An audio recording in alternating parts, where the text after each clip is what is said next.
मुसलमान समाज के काबिल लोगों को चुनाव लड़ाने जो मुस्लिम उम्मीदवार को खड़ा करेंगे हम लोग वहाँ मुस्लिम नहीं लड़ाएंगे। 2025 में जन सुराज का मुख्यमंत्री बनेगा, जन सुराज की सरकार बनेगी। समाज के सभी वर्गों की भागीदारी उनकी जनसंख्या के हिसाब से देने की जो बात कही गई है, उसके तहत मुसलमानों की आबादी के हिसाब से कम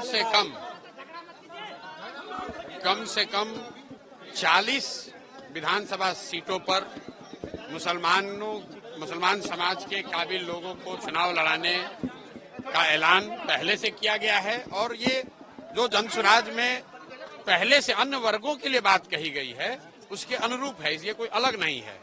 दूसरी बात जो मैंने कही आरजेडी वाली, आरजेडी के लोग जो पिछले 30 वर्ष से मुसलमानों के रहनुमा होने का दावा कर रहे हैं, मैंने उनको आज इस सभा और इस मंच के जरिए ये चुनौती दी और आपके जरिए भी कह रहा हूं।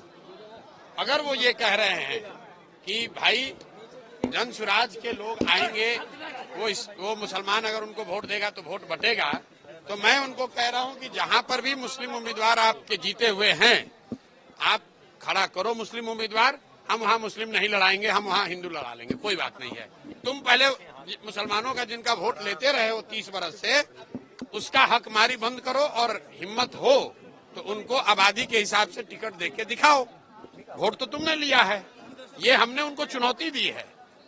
अगर वो स्वीकार कर लें तो बिल्कुल जो मुस्लिम उम्मीदवार को खड़ा करेंगे हम लोग वहां मुस्लिम नहीं लड़ाएंगे। अरे भैया, दल बना नहीं और आप सीएम कौन होगा? अगले साल 2025 में जन सुराज का मुख्यमंत्री बनेगा, जन सुराज की सरकार बनेगी। उसमें इफ बट किंतु परंतु मत रखिए। बाकी कौन बनेगा, देश राज्य की जनता होशियार है, वो चुनकर अपने आप बता देगी। भाई, आरजेडी को जो करना है करे, हमारी लड़ाई आरजेडी से है ही नहीं। जन सुराज की लड़ाई सीधे एनडीए से है। लोकसभा के चुनाव के नतीजों को अगर आप देखिएगा तो 176 सीट पर तो एनडीए आगे है। आरजेडी तो ना 3 में ना 13 में। आरजेडी को कौन पूछ रहा है? लड़ाई हम में और एनडीए में है।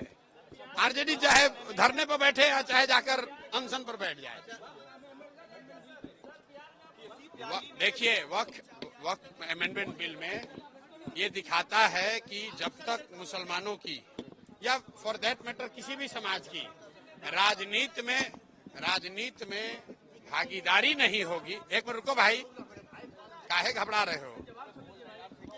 जब तक राजनीति में आपकी भागीदारी नहीं होगी, तब तक ये संभव है कि आपके समाज या आपके खिलाफ भी कोई कानून बन जाए और आप उसको रोक नहीं पाएंगे। वक्फ बोर्ड में का जो कानून अभी आया, भी कानून बना नहीं है। सरकार देश में कोशिश कर रही है, अभी तो उस पर डिस्कशन चल रहा है। लेकिन उसके पक्ष में किसने वोट दिया? नीतीश कुमार ने। यही नीतीश कुमार कल फिर आकर गठबंधन में शामिल हो जाएंगे, महागठबंधन में, और मुसलमानों को टोपी पहनाएंगे कि हम तुम्हारे नए रहनुमा हैं। इस आदमी ने, जदयू ने, सीए एनआरसी में भी ऐसे ही धोखा करके वोट किया था।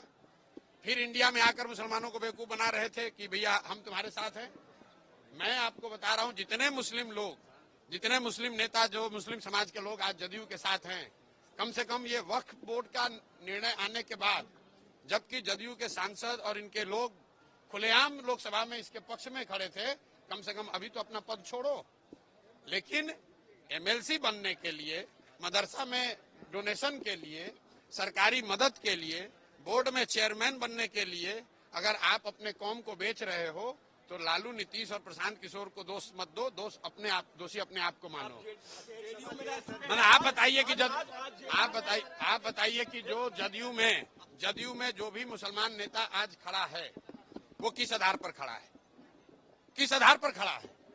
भाई, अगर आरजेडी ने किसी एक आदमी को एमएलसी बना दिया हो, तो एक मुसलमान एमएलसी बनाना, उससे क्या हुआ? समाज का उससे क्या फायदा है?